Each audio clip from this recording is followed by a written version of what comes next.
This gaming series. It is Season 5, and we're watching Division E right now. This is getting towards the end of the season, but not quite there yet. We're taking a look at the standings for Division E as they stood before Game 1, which just happened. So as we saw, Prince's People sitting in 3rd place with 10-2.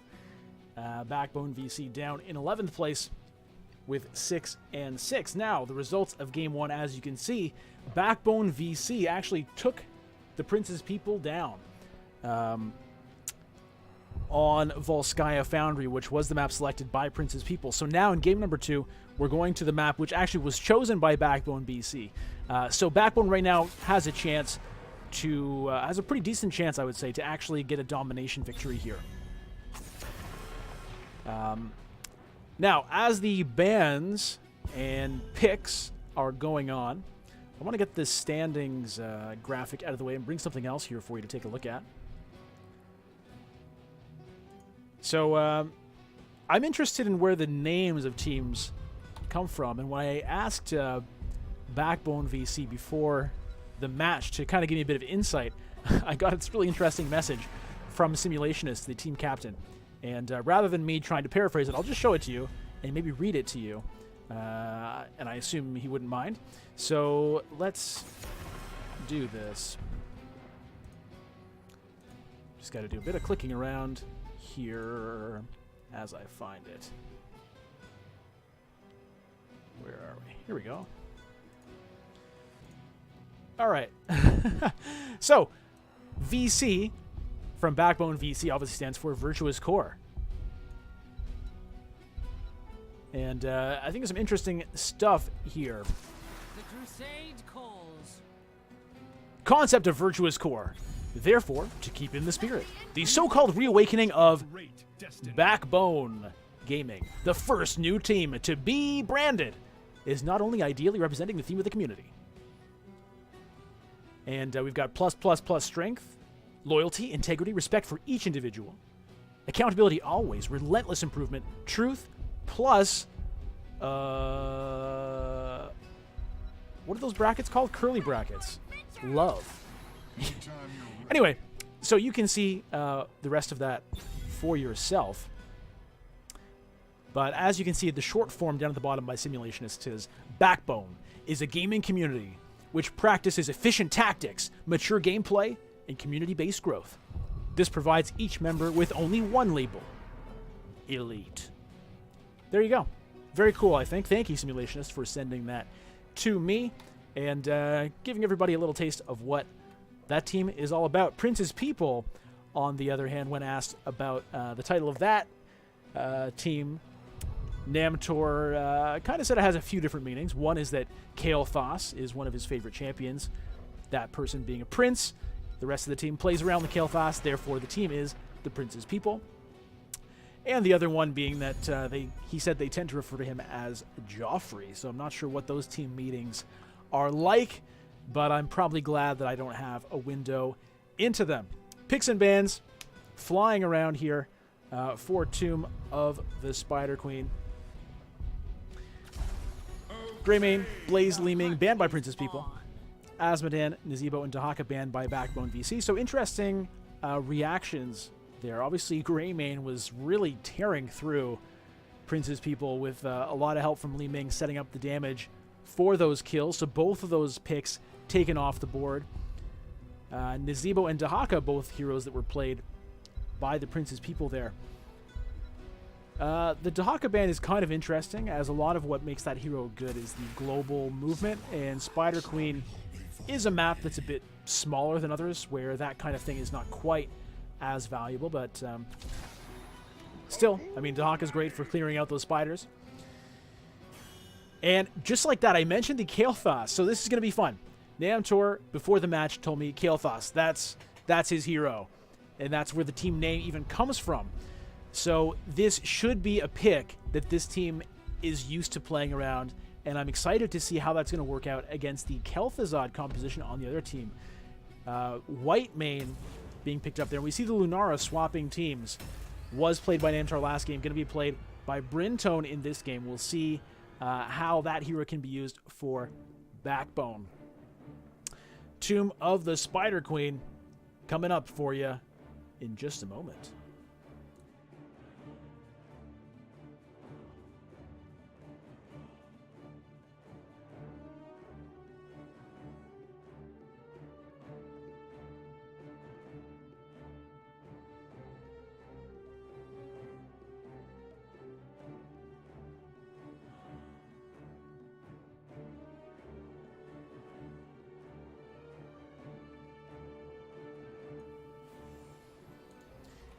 And we are in game number 2. Starting here, hello to Professor Bobo in the chat who says, I am the man. I appreciate that. I assume there are many men and not just the one, but if there can only be one, I guess I'm happy that it is me. All right, let's introduce the teams here. Let's start with the blue team this side. We've got Bloody or Not playing Diablo, Doodoo Bob on Kael'thas. Oh, that's interesting. It's not Namtar. Dadinkles going to be running around on Lili. Jay Slicer on Johanna, who was banned away in game number 1. And Namtor going to be playing... Look at that crazy mount. That is a really crazy mount. That is an amazing Raynor skin, by the way. I couldn't even tell who that was. All right. Over on the right side is going to be Cornmeal Zero. Running around on Muradin. Brintone on that cool Zebra Lunara. Mana Addict, appropriately going to be playing Kel'Thuzad. And Simulationist on Variant for the second game in a row. Meanwhile, Illideth, this time, going to be playing the White Mane. Everybody in the middle here on Tomb of the Spider Queen.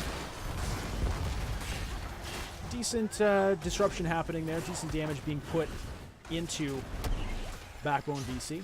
But nothing serious happening yet.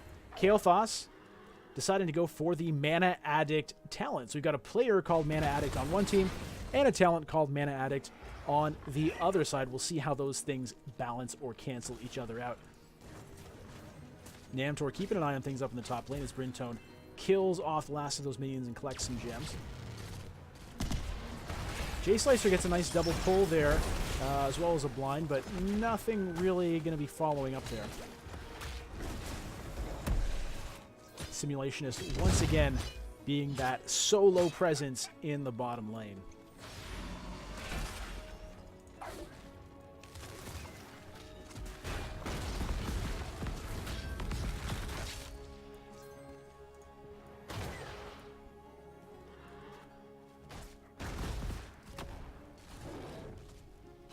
All right, as far as the gems go, it's pretty even at this point. Neither team obviously having a turn in yet. Cornmeal kind of in the middle of everybody here. Diablo trying to get the disruption in, but it's not going to be enough. And a lot of damage being pumped back into the Prince's people here.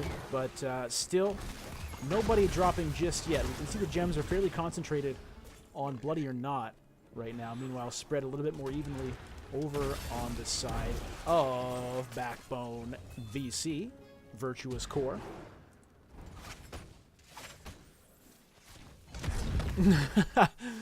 Diablo hiding in the steam vent there, and Simulation is just saying, you know what, I know you're there, pal.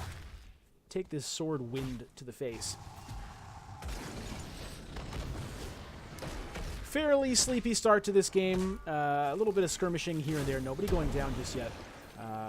You know, we're going to have to wait to see which way this game tips. Keeping in mind, Tomb of the Spider Queen was selected by Backbone VC in this map. Looks like they're going to get a turn in here. So that's the first gem turn in of the game going over to Backbone VC. 21 in the bag now. Jay Slicer going to face off here. Chains connecting onto Dinkles as well. But no big deal. Meanwhile, 20 gems turned in by Bloody or Not.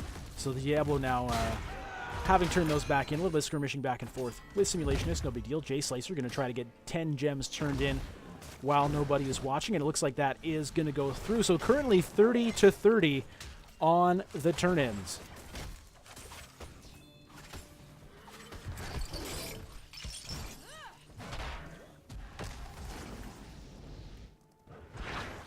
Cornmeal going for a big jump against Doodoo Bob, and the team follows up. That is going to be one dead Prince.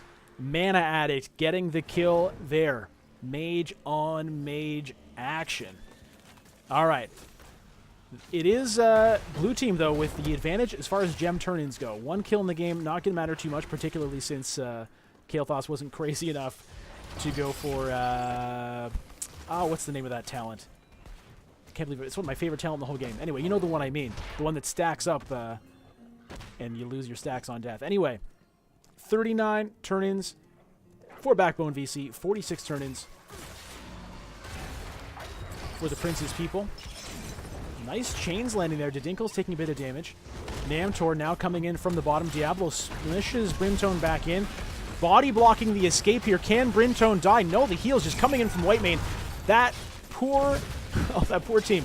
Lili now having to run away out the backside. Cornmeal coming in, trying to get a kill. Johanna getting a disruption, followed up by the Diablo. Out.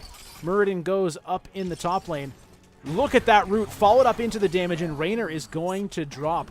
Turn-ins now coming in. It is actually the blue web weavers being activated, so Prince's people taking advantage of the confusion there, finally getting their turn-in, and it's going to be spiders coming out for them. Lost out in the kills, came out ahead in the objective.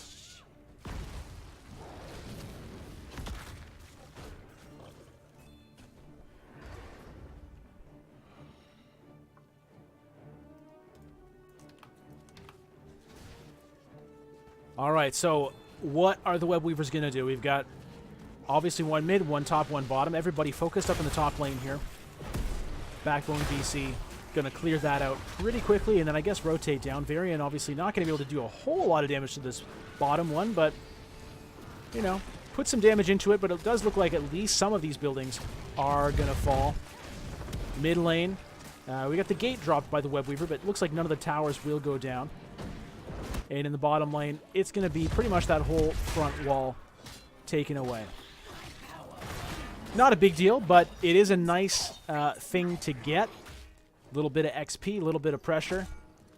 And it's level 8 to level 8. So we're still very early in this game right now. Ready to form again. Return the gems to me. Whitemane going for those desperate plea talents here. Teamfight breaking out in this middle area. Bloody or Not and J Slicer sitting on a fair amount of gems, but it's Brimstone carrying a lot on the other side. Cornmeal getting isolated by all that CC. Blind goes up, and Muradin just jumps away and is going to be safe. That's Muradin for you. Coming back in for a little bit more damage. Everybody getting healed up pretty nicely. And just like that, it's going to be red web weavers coming in for Backbone VC. One turn in, followed up by another, and that's going to be a really fast kill onto Kael'thas. My, oh my, that team can pump out the burst.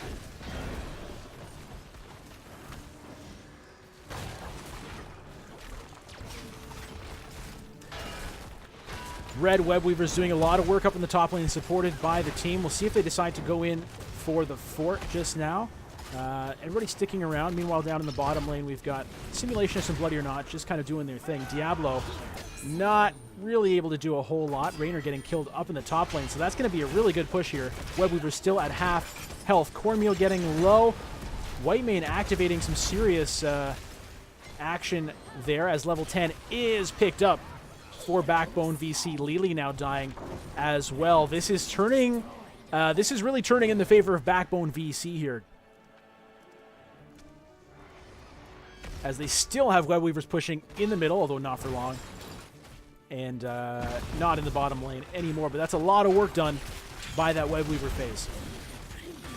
Level 10 picked up on the side of Prince's people now.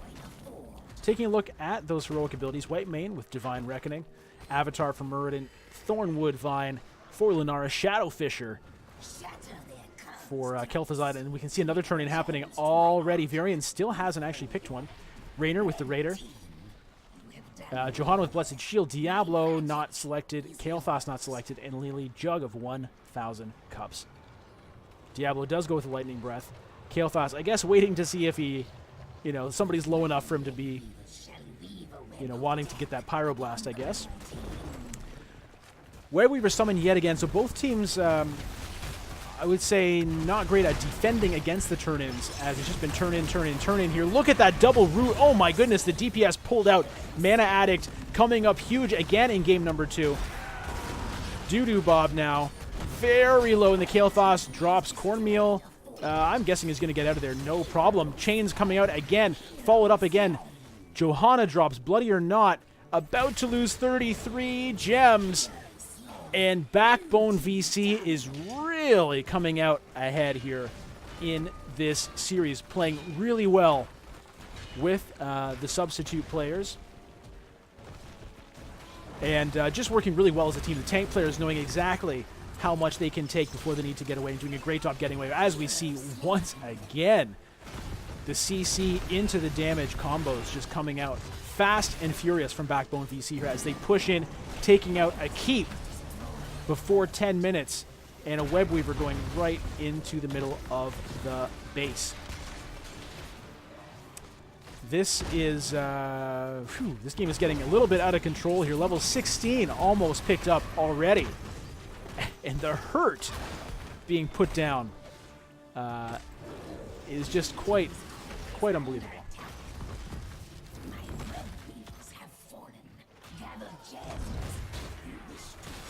Prince's people not having a lot of gems to sit on because they've been wiped out too many times. A lot of gems, though, sitting for Backbone VC, so I don't think it's going to be very long before we see a turn-in again. And I wouldn't be surprised if that turn-in leads to the end of this game and this series. Everybody going up to the top lane now. Looks like they're going to go for this boss.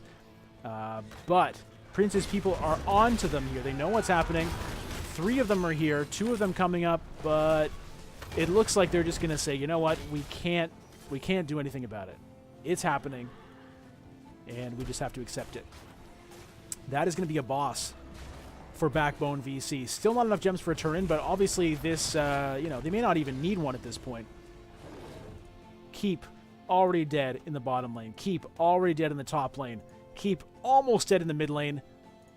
Boss now coming in the top with 5 members of Backbone VC, looking to close out this series with a domination victory.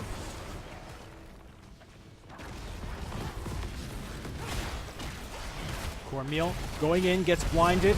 A lot of damage about to come down. Whitemane activates the ult in the middle of everybody, but Kael'thas drops right at the start. Didinkle's now having to retreat. Cornmeal into the middle of the enemy team. Not afraid at all. Support from his team coming up really nicely here. And it looks like Prince's people really won't even be able to leave the safety of their base. Lightning Breath coming down. It's not really going to do a whole lot. The Panda drops. The endangered species list is getting shorter by the day, and Backbone VC comes out with a domination victory here in Division E against the Prince's people.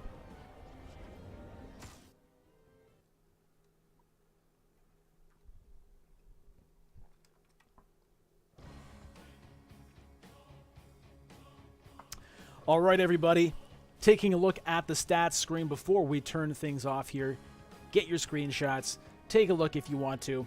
And that was a really nice series. Very fun. Thank you to both teams for their participation. Thank you to you for watching. And thank you to Professor Bobo for being the only one to say anything in chat today. Now, if you are watching this stream, be sure to go over to the Nexus Gaming Series main stream. I'll raid everybody over there in a moment. It's Game of the Week happening. Tune in and enjoy. So with that, we'll see you next time.